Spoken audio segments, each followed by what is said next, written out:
It was noisy. I was working too much. The job was full of dangers.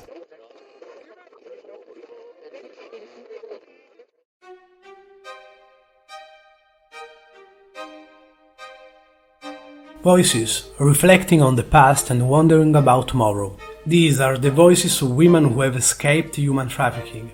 This is Three Voices, Paths of Resilience, the series about the experience of women who have freed themselves from the chains of trafficking. In this episode, we explore the challenges Anna and Grace faced after escaping from the exploitation of their traffickers.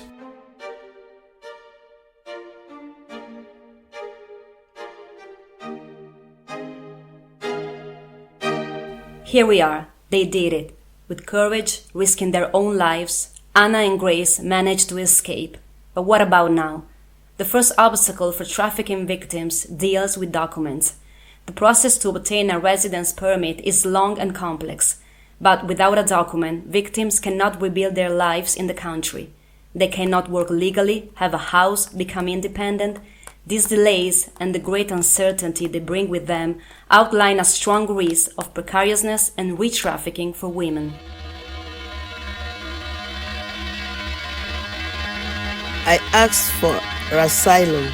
I had to tell my story over and over again to the lawyer, to the police, to the commission, and any other place I needed to go. They asked me my story. I felt those people didn't believe me. They just thought I was a mere prostitute. But that was not my project when I arrived in France. That was not what I wanted to do. The first time, the commission did not believe me and rejected my application for international protection. It was terrifying. If you don't have a document, you don't exist in Europe. At some point I even thought I would go back to what I was doing before because it felt like I had no other ways. I had no news on whether I would get a residence permit, which meant I could not work legally.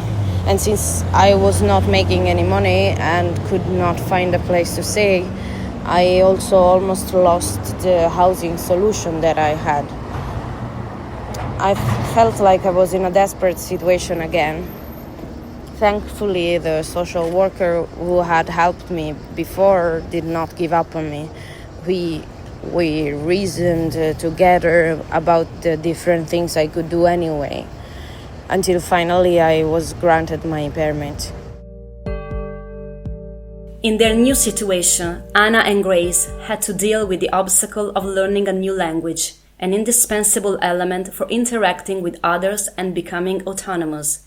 Again, this was not easy, not only since language courses are not available everywhere, but also because teachers are not trained to interrelate with people coming from an experience of exploitation.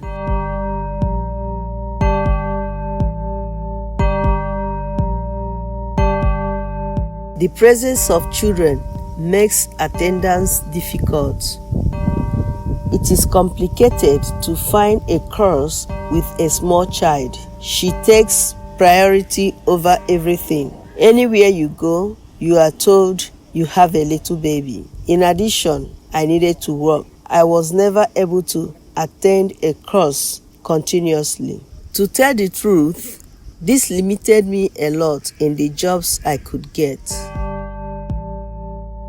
Practical difficulties are mixed with a psychological burden that is difficult to carry.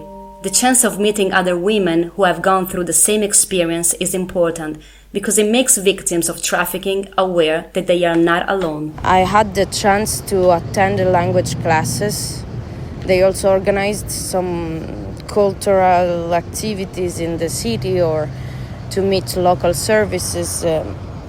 At the beginning, I didn't want to give trust to the others, but with time, I learned to relax a little bit and engage conversation.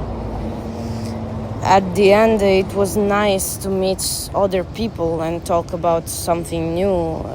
It helped me be friends with the other women in the place where I was housed. Every day, I was afraid of running into my traffickers again. I would hide as much as possible, even in my own room. The loneliness was crushing. Even when I was surrounded by people, I would not interact with others. But in the shelter, I was there where other women that went through a similar experience were. Sometimes we were invited to some speaking groups to talk about our experiences and feelings. It was reassuring to know that there was someone to understand what I've been through or to give me advice on what I could do next. Their presence was really important for me.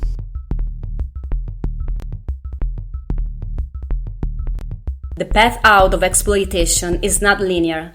The victim's motivation is continuously tested by the difficulties they encounter in their new situation. Learn a new language, getting a job and accommodation, achieving a new balance with themselves. Anna and Grace are beginning to build their own autonomy. You have listened to Three Voices, Paths of Resilience, Episode 4, The Challenges of a New Life. In our final episode, we continue to follow Anna and Grace on their journey to emancipation. We will understand how they found work, faced many prejudices, and listen to their story once again to embrace their dreams, discover their ambitions and hopes for the future.